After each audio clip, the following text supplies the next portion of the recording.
میں آج ہسپتال گیا، وہاں کچھ کام بھی تھا اور بابا کے دوست ڈاکٹر انکل سے بھی ملنا تھا۔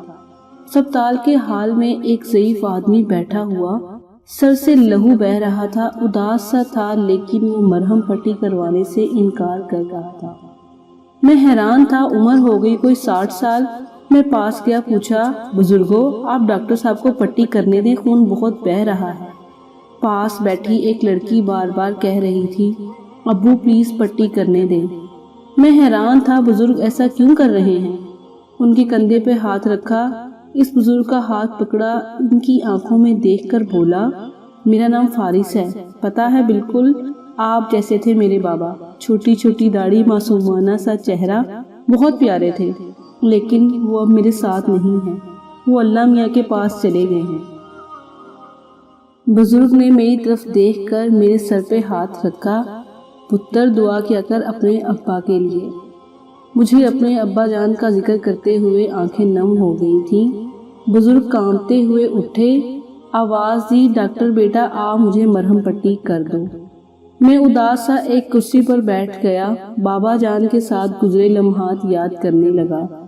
اتنے میں ڈاکٹر انکل آئے، میرے بابا کے دوست تھے، ان سے کچھ کام تھا۔ میں نے پوچھا، انکل یہ بزرگ اپنا علاج کیوں نہیں کروا رہے تھے؟ ڈاکٹر انکل نے لمبی سانس لی، فارس پتر ایک دن میں یہاں اسی کرسی پر بیٹھا تھا، پیشنٹ چیک کر رہا تھا، اتنے میں ایک خوبصورت سا شخص آیا، ہسپتال میں داخل ہوتے ہی چلانے لگا، ڈاکٹر صاحب کہاں ہیں آپ؟ میرا پتر، میرا پتر۔ میں جلدی سے کمرے سے باہر آیا، اس شخص نے باہوں میں ایک بچے کو اٹھایا ہوا تھا، وہ بچہ بے ہوش تھا۔ میں سمجھ گیا کوئی ایمرجنسی کیس ہے۔ اس شخص نے اس بچے کو میرے سامنے کیا، ڈاکٹر صاحب میرے پتر کو دیکھو کیا ہوا ہے، میرا پتر دیکھو بات نہیں کر رہا، آنکھیں بھی نہیں کھول رہا۔ بچے کو بیڈ پہ لٹایا، پوچھنے پہ بتایا بچے کو کرنٹ لگا ہے۔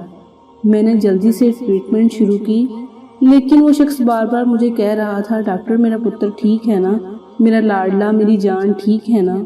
میں غصے میں بولا، بھائی صاحب باہر جا کر بیٹھ جائیں، مجھے ڈسٹرب نہ کریں، میں دیکھ رہا ہوں، جو بھی ممکن ہوا میں کروں گا۔ وہ شخص چپ چاپ کمرے سے باہر گیا، قرآن کی آیات پڑھنے لگا۔ بچہ اللہ کے کرم سے 20 منٹ تک ہوش میں آ گیا، لیکن فارس پتر جانتے ہو میں نے ایک عجیب محبت دیکھی۔ میں نے اس شخص کی طرف غور سے دیکھا تو اس کے دونوں ہاتھ بری طرح سے جل چکے تھے اور کچھ زخم بھی گہرے ہو چکے تھے۔ میں اس شخص کی طرف دیکھ کر بولا، بھائی صاحب آپ کو کیا ہوا ہے؟ وہ شخص میری بات کو اگنور کر کے بولا، ڈاکٹر صاحب اللہ آپ کو بہت خوشیاں دے، میری تو جان ہی نکال دی تھی اس نے۔ وہ شخص اپنے بچے کا منہ چومنے لگا، ماتھا چومنے لگا اور پھر ہاتھ چومتا۔ میرے قدموں کو چھونا چاہا، ڈاکٹر صاحب آپ نے میرے بچے کی جان بچا لی۔ میں نے پھر پوچھا، آپ کے ہاتھوں میں اتنے گہرے زخم ہیں، آپ بھی اپنی مرہم پٹی کروا لیں۔ ہوا کیا ہے آپ کو؟ وہ شخص مسکرا کر بولا، ڈاکٹر پاجی میرے پتر کو کرنٹ لگا تھا، میرا پتر چیخ رہا تھا، مجھے کچھ نہ سوجی، میں نے ڈائریکٹ میٹر سے تاریں کھینچ دی، لیکن کم وقت مجھے بھی کرنٹ لگ گیا، بجلی نے میرے ہاتھوں کو جکڑ لیا، وہ تو اللہ کا شکر محلے والوں نے بچا لیا آ کر۔ میری آنکھوں سے آنسو بہنے لگے۔ اس شخص کے ہاتھ بری طرح جلے ہوئے تھے، پاؤں میں جوتا بھی نہیں پہنا ہوا تھا، ننگے پاؤں بھاگ کر آیا تھا۔ پتر کو باہوں میں اٹھا کر، جانتے ہو فارس، اس کے پاؤں سے بھی لہو بہہ رہا تھا، کم وقت پاؤں میں ایک کیل اندر گہرائی تک گھس چکا تھا، لیکن اس شخص کو اپنا بالکل درد یاد نہ تھا۔ بار بار اپنے پتر کو چومتا، سینے سے لگاتا، اللہ کا شکر ادا کرتا۔ میں باپ کی اس محبت پہ قربان ہو گیا۔ اس شخص کے ہاتھوں اور پاؤں پہ مرہم پٹی کی۔ وہ شخص اپنے بیٹے کو سینے سے لگا کر وہاں سے چلا گیا۔ میں اس دن محسوس کر رہا تھا، باپ اپنا وجود بھول جاتا ہے اولاد کی محبت میں، نہ جان کی پرواہ کی، نہ کچھ سوچا، بیٹے کی خاطر بجلی کے تاروں کو پکڑ لیا اور ہاتھ جل گئے۔ ننگے پاؤں بیٹے کو باہوں میں اٹھا کر ہسپتال کی طرف بھاگنے لگا، بھاگتے بھاگتے پاؤں میں کیل دھنس گیا، کیل کا وہ درد بھی محسوس نہیں ہوا۔ ہائے باپ کی محبت پہ دونوں جہاں قربان۔ فارس پتر جانتے وہ شخص کون تھا؟ وہ شخص یہی بزرگ تھا جو لہو بہتے ہوئے پھٹے سر پہ مرہم نہیں لگانے دے رہا تھا۔ جانتی ہو اس بزرگ کو کیسے چوٹ لگی؟ اس بزرگ کو اسی بیٹے نے بے دردی سے مارا، دھکے دے کر گھر سے نکالا ہے۔ ساتھ جو لڑکی ہے اس بزرگ کی بیٹی ہے۔ یا خدایا، میرا جسم کانپنے لگا، میرا کلیجہ پھٹ گیا۔ دل چاہا اس بزرگ کو سینے سے لگا لوں۔ بیٹا اتنا بدبخت کیسے ہو گیا؟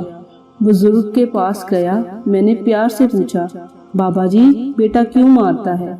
بزرگ آپ دیدہ ہو گئے، میری طرف دیکھ کر بولے، کہتا ہے میری بیوی کو تم اچھے نہیں لگتے۔ میرا پتر مجھے گھر نہیں رکھنا چاہتا۔ میں نے بزرگوں کا ہاتھ تھاما، بابا جی کے پتر کے پاس لے گیا۔ وہ لڑکا بیوی کے پاس بیٹھا پیزا کھا رہا تھا۔ میں گھر میں داخل ہوا۔ بیٹا اپنے باپ کو دیکھ کر غصے سے بولا، پھر آ گیا تو؟ میں نے اس کے بیٹے کو گریبان سے پکڑا، منہ پہ تھپڑ مارا۔ وہ چلانے لگا، میں نے چپ رہنے کا کہا۔ پھر خود پہ قابو کھوتے ہوئے بولا، جانتے ہو یہ بڈھا کون ہے جو سارے راستے مجھے کہہ رہا تھا، فارس پتر کسی کے گھر مجھے نوکری لے دو، میرا پتر بہت مجبور ہے، وہ تھک جاتا ہے بیچارہ، سارا دن کام کر کر کے پھر رات کو گھر آ کر میری وجہ سے اس کی بیوی جھگڑا کرتی ہے، مجھے کہیں دور کسی ہاں نوکر بنا کر چھوڑ آؤ۔ بابا جی کے ہاتھ بیٹے کے سامنے کیے، او اللہ کے بندے، ابھی تک وہ زخموں کے نشان ان ہاتھوں میں ہیں، تمہاری خاطر موت سے لڑ پڑا تھا یہ بڈھا، کیل گھس گیا تھا پاؤں میں، تم کو پالتے پالتے اپنا وجود بھول گیا تھا، تیری ماں کے مر جانے کے بعد دوسری شادی نہیں کی، تمہاری خاطر جیتا رہا۔ دیکھ اپنے بابا کی خاموش آنکھوں میں، جانتے ہو مجھے کہہ رہے تھے میرے پتر کو کوئی اچھی سی نوکری لے دو، اس کی زندگی سکون سے گزر جائے، اور تم اپنے باپ کو کیا دے رہے ہو؟ بیوی تو پرائی ہے، تم تو اولاد ہو ان کی۔ بوڑھا بیٹے کے ہاتھ پکڑ کر بولا، پتر پریشان نہ ہونا، میں چلا جاؤں گا۔ بیٹا تڑپ اٹھا، شاید غیرت جاگ گئی تھی، باپ کو سینے سے لگا کر رونے لگا، باپ سے معافی مانگنے لگا۔ میں خاموشی سے وہاں سے چلا گیا۔ باپ وہ فرشتہ ہے جو اپنی عبادتیں بھی اولاد کے نام لکھنا چاہتا ہے۔ کبھی محسوس کرنا اپنے باپ کی خاموش محبتوں کو، جو تمہاری خاطر نہ جانے کتنے درد جھیل کر تم کو پیروں پہ کھڑا کرتے ہیں۔ قدر کرے ماں باپ کی، یہ فرشتے جب نہ رہیں تو قیامت گزر جاتی ہے۔ کیا جانا تمہاری سانسوں کے پیچھے کتنے زہر پیے ہوں بابا نے۔